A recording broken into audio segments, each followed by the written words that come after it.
Hello, ഇന്ന് ലഞ്ചിൻ്റെ കൂടെ ഒരു സാലഡ് ചെയ്തിരുന്നു. അപ്പോൾ അതൊന്ന് ഡീറ്റെയിൽ ചെയ്യാമെന്ന് വിചാരിച്ചു. 2 ക്യൂക്കമ്പർ, 2 സവാളയും കുറച്ച് വെളുത്തുള്ളി ചതച്ചെടുത്ത് ബാക്കിയുള്ളത് അരിഞ്ഞെടുത്തു. ഇതൊരു ബോളിലേക്ക് ട്രാൻസ്ഫർ ചെയ്ത് ഇതിലേക്ക് ഉപ്പും കുരുമുളകും ആവശ്യത്തിന് ചേർത്ത്.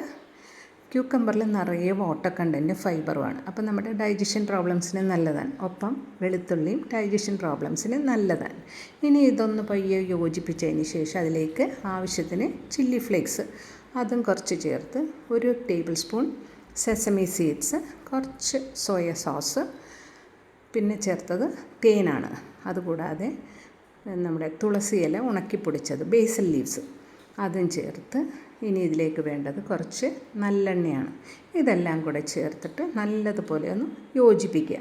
ഇതെല്ലാ ഐറ്റംസ് ഇതിൽ ചേർന്നിരിക്കുന്നത് ഹെൽത്തിന് നല്ല ഗുണമുള്ളതാണ്. അപ്പോൾ ട്രൈ ചെയ്ത് നോക്കുക. എൻജോയ്.